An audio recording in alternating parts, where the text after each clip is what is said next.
tayabas ay kiisa sa pagpuksa sa dengue at iba pang vector-borne diseases. Alam niyo ba na ang lamok na may dalang dengue ay maaaring maging mapanganib sa ating kalusugan?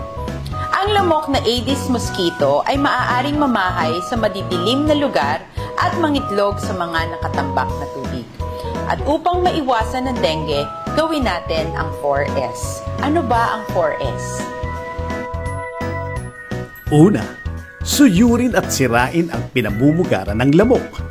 Lahat ng barangay sa lungsod ng Tayabas ay regular na magsasagawa ng sabayang paglilinis o clean up drive upang linisin ang mga lugar na maaaring pamahayan ng lamok at puksain ang mga ito.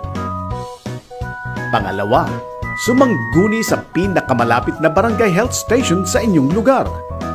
Kung kayo ay may mataas na lagnat at tuloy-tuloy na nararamdaman ito sa loob ng 2 hanggang 7 araw, maging alerto sa mga sintomas ng dengue kagaya ng pamumula ng balat sanhi ng mataas na lagnat, pagdurugo ng ilong o gilagid, walang ganang kumain, pagkahilo at pagsusuka.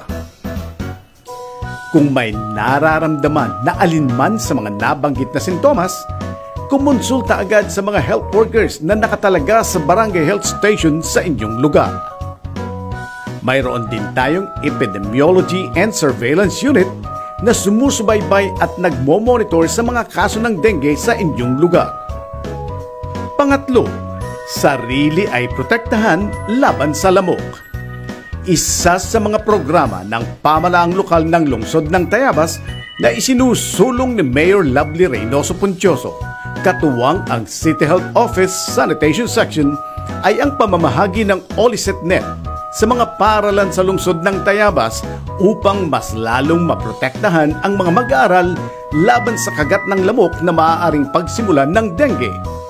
Pang-apat, sumuporta sa fogging o misting activity na isinasagawa ng City Health Office Sanitation Section. Nakapaloob sa plano ng City Health Office na mabigyan ng misting machine ang bawat barangay health station upang madaling magamit ng mga barangay. Mayroon na tayong naipundar na 13 misting machines na kasalukuyang nasa pangangalaga ng mga barangay health stations. Ang mga kakulangan ay patuloy pa rin nating pupunuan upang masigurado ang kaligtasan ng bawat Tayabasin. Kung may iba pang katanungan, maaaring makipag-ugnayan sa City Health Office Sanitation Section na matatagpuan sa Annex Building ng Old Municipal Hall. Mga Tayabasin, protektahan ang ating sarili laban sa sakit na dengue.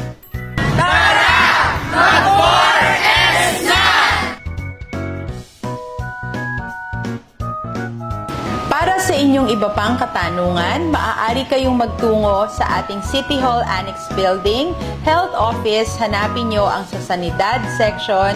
Hanapin nyo po si Sir Mel. At mga Tayabasin, isang paalala mula sa inyong Mayor Lovely Reynoso Puntioso, protektahan po natin ang ating mga sarili at ang ating mga mahal sa buhay laban sa dengue. Maraming salamat po. Mabuhay po tayo.